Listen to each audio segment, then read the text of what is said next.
Barry Davis, when a soft plaque becomes a hard plaque over time, does it shrink? And if so, and how much? That's a great question, Barry.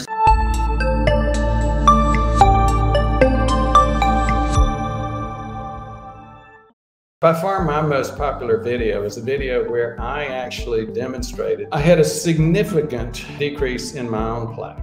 And for those of you that hate statins, cover your ears for a second. The part about the statins, I initiated statins during that process. And whether you like it or not, I think statins were a huge part of it. I did make a lot of adjustments. I did lose another 5 to 10 pounds. A little bit later, I started developing some insulin resistance. I did go on a low-carb diet. I made some other lifestyle changes. But again, speaking of crazy internet docs versus some of the standard dispensaries of medicine, even Harvard now is saying, look, you can get reversal of plaque. We see it. It's more likely to be in people in 2 specific areas. People that have had significant weight loss, like 30 pounds or more, and I see that a lot in my practice, and in people who have never been on statins, who started statins. Now, here's one of the other things that you have to remember, Barry, about plaque. The vast majority of us don't really get a significant decrease in plaque. We just stabilize it, as you saw in the study today. Unfortunately, they misinterpreted what that meant. What is, quote, reversal of plaque or decreased plaque?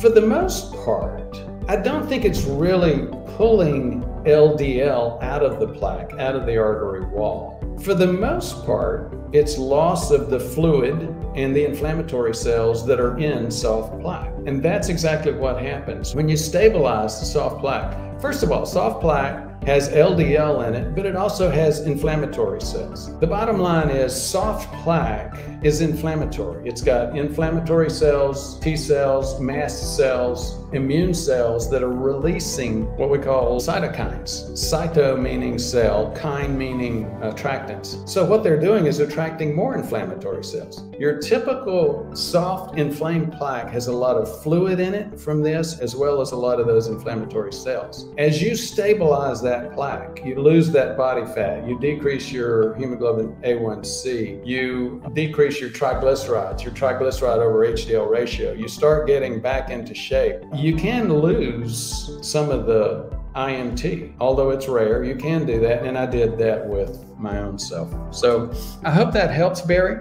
The goal on a practical basis is not to, quote, reverse or get rid of that plaque. The goal is to stabilize it. Not everybody can reverse plaque, but just about everybody can stabilize it. Great question. Thank you for asking it. Maria Light, I'm confused.